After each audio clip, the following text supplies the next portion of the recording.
Today, we will deal with one of the two principal means of wilderness travel, canoeing. We'll cover the construction of the craft, its basic use and operation. Let's start with the canoe itself.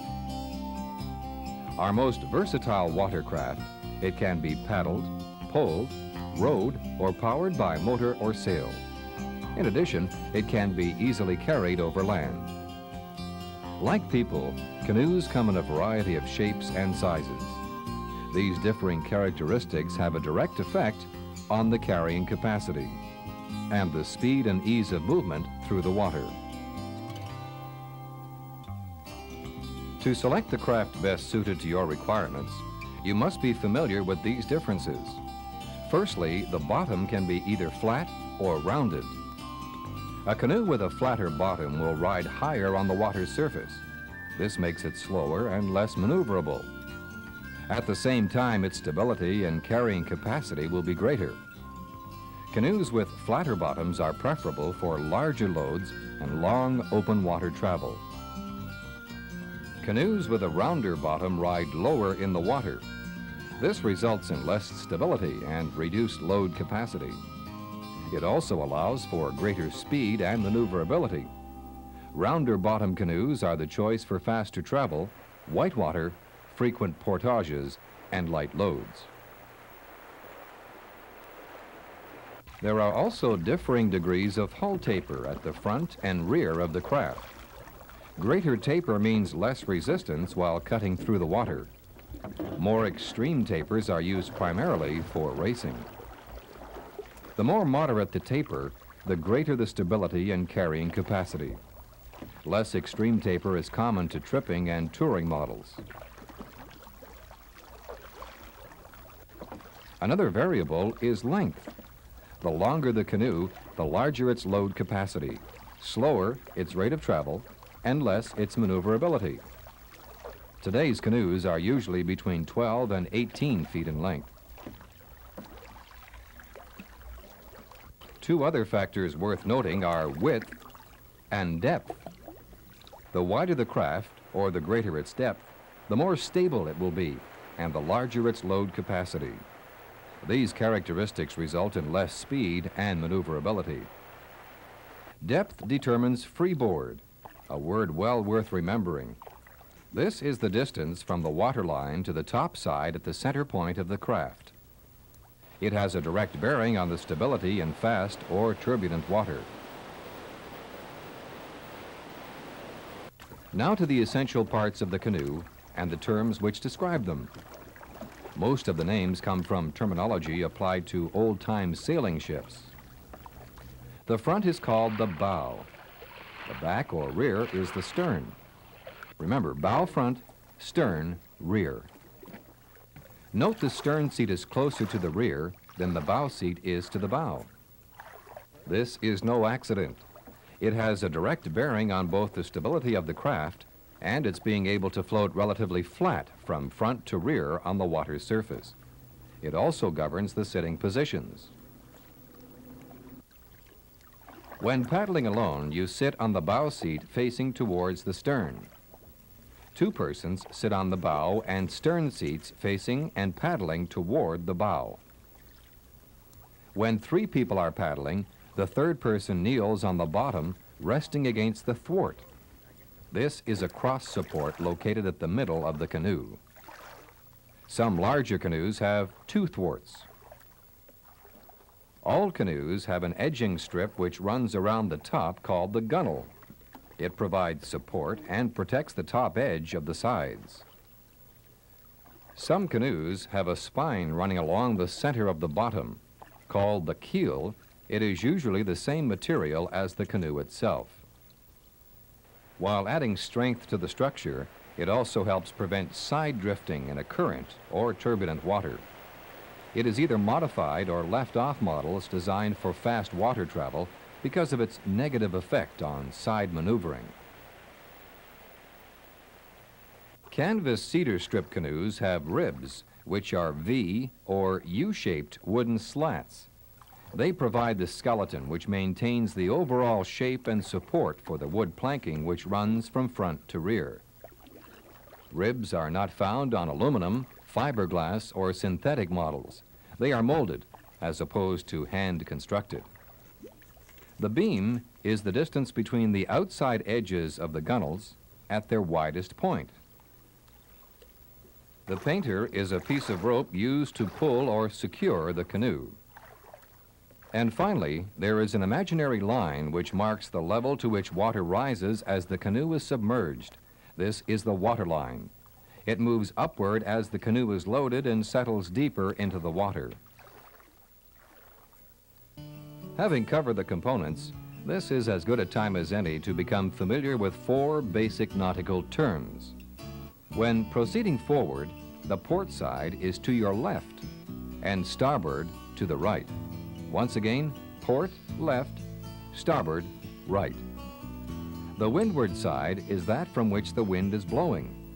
The leeward is the opposite side, which is protected. There are 4 basic types of canoe construction in general use today. They are the traditional canvas cedar strip, aluminum, fiberglass, and lately, such synthetic materials as super lightweight Kevlar. Each has varying features, some positive and some negative. For instance, canvas cedar strip models are the most expensive as they are handmade. Opposed to other types of construction, they are completely buoyant without flotation material or air chambers.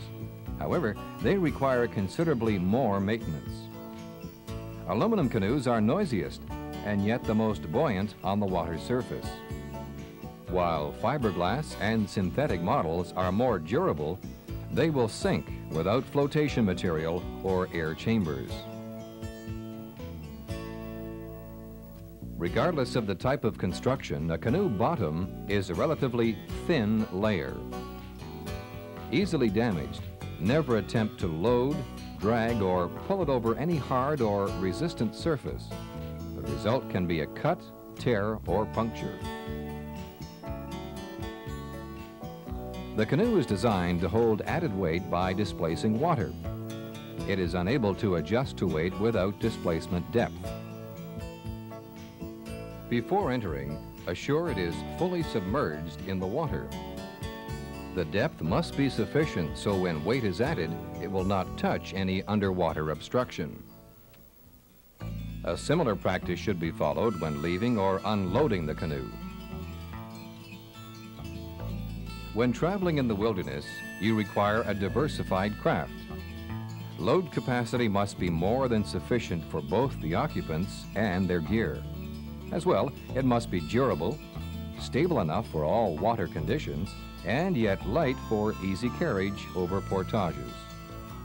For best results in wilderness tripping, look for a canoe with the following characteristics: a rounder bottom, low degree of taper, length 16 to 18 feet, width of 34 to 36 inches, and a depth of 12 to 15 inches. This will give you an ideal craft with the most favorable balance between speed and load handling capacity under the widest range of water conditions. That's our look at the canoe, its characteristics, and how it is constructed. Now let's quickly review what we've covered.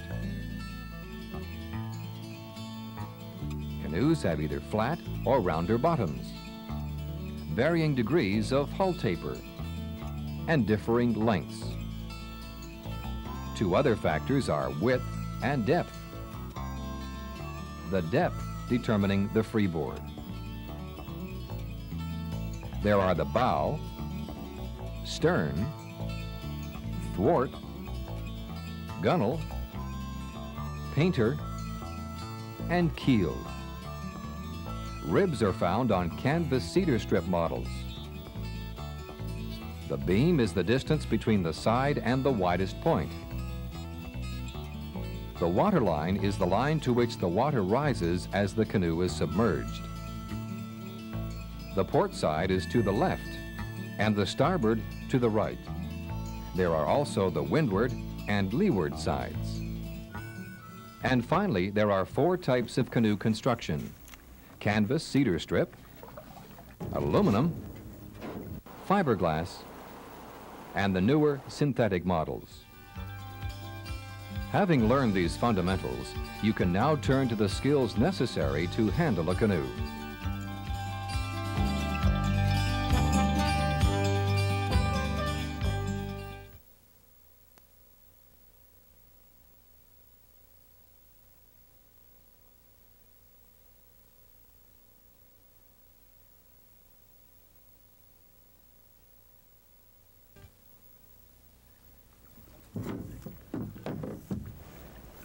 Certain basics are necessary to use and operate a canoe.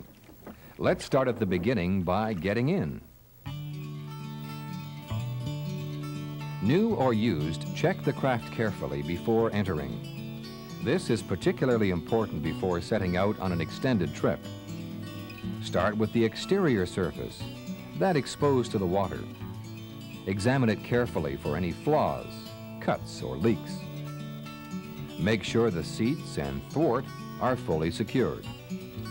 Check the gunnel is not loose. Assure it is smooth where it comes into contact with the paddle shaft. Be sure a painter of more than sufficient length is on board. With aluminum, fiberglass, and synthetic models, check the presence, capacity, and conditions of air chambers and flotation materials.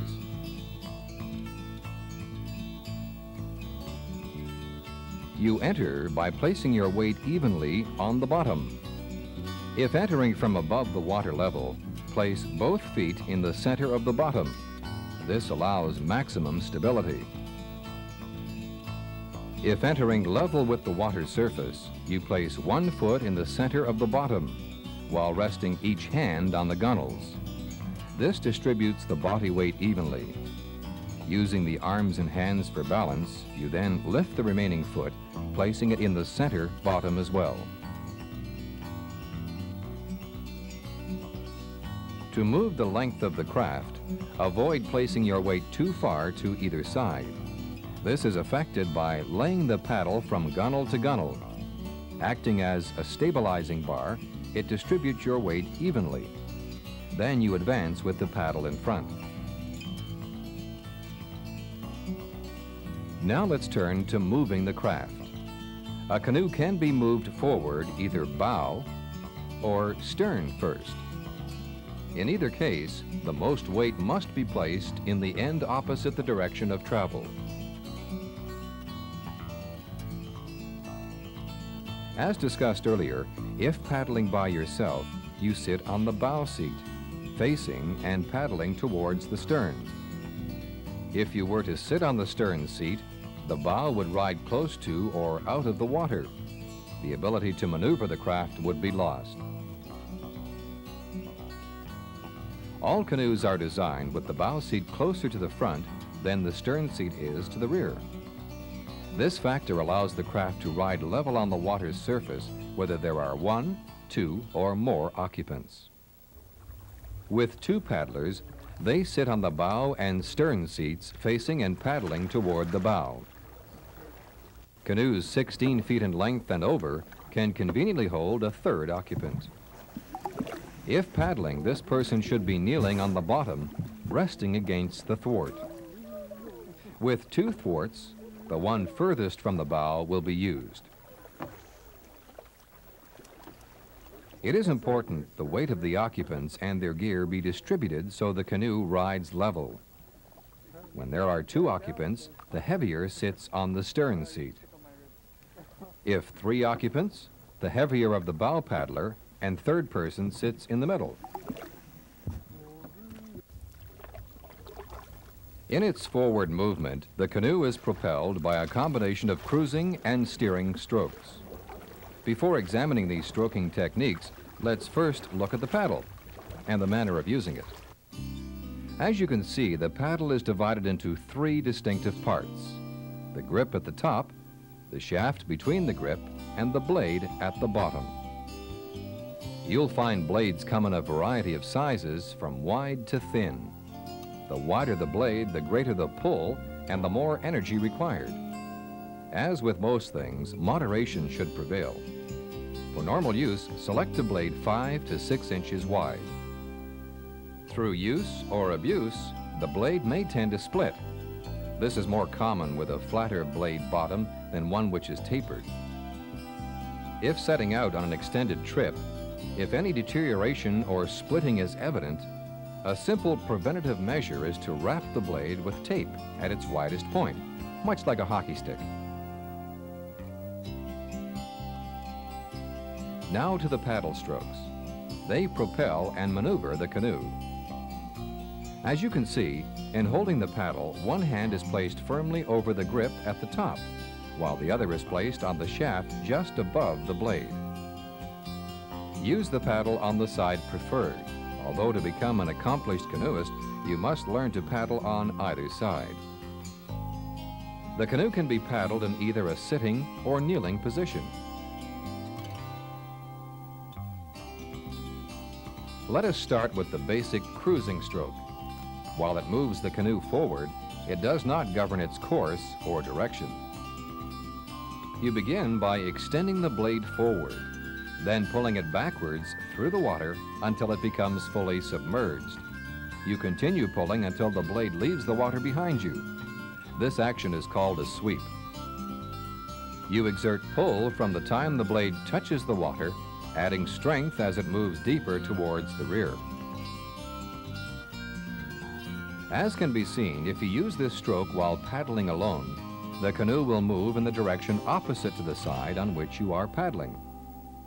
If by chance you wish to achieve greater movement in this direction, merely extend the paddle out from the side using a pulling motion toward it. Likewise, if two persons are paddling, it will move in the direction opposite to the side paddled by the stern occupant. We therefore need another stroke to maintain course and direction. This brings us to the canoeist's best friend, the J-stroke. It counters the natural tendency of the canoe to move in a direction opposite to the side on which it is being paddled. To initiate the J-stroke, move the paddle backward in the basic forward or cruising stroke. When the blade is at its deepest point, turn it parallel to the side of the canoe and push away from it. The degree of push will depend on the wind, current, or change of direction desired. In effect, this stroke will allow you to move the canoe in either the same direction as the side on which you are paddling or on a straight course. Now let's turn to another useful stroke which will move the whole of the canoe sideways. It's called feathering. This stroke is accomplished by completing a figure 8 with the blade of the paddle fully submerged. In effect, as the paddle blade is moved forward and backwards, it is changed from a position perpendicular to parallel with the side of the canoe. When in the parallel position, you either pull the paddle or push it away. The pulling motion moves the canoe in a direction away from you, while the pushing motion accomplishes exactly the opposite, moving the craft towards you. With practice, you'll be able to move the bow and stern of the canoe in unison. Having covered the three basic strokes, let's quickly review them again. The cruising stroke moves the canoe forward, but doesn't govern its course or direction. This is effected with the J-stroke. Feathering allows the whole of the canoe to be moved sideways. In using these strokes, perfection will only come with practice. If you are afraid of the canoe because it is tippy, have no worries. If properly occupied and handled, it is most waterworthy under any conditions. One important factor is your paddling position. As the seats are located above the waterline, if you sit in a seat, the bulk of your body weight will also be above the waterline.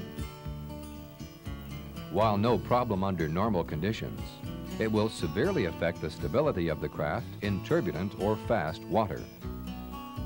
In the alternative, if you kneel on the bottom, the bulk of your body weight will be below the waterline. This gives the canoe stability. It is essential, therefore, that you kneel in turbulent or fast water. You can kneel quite comfortably, even for long periods of time, by using a pad or life jacket to protect your knees.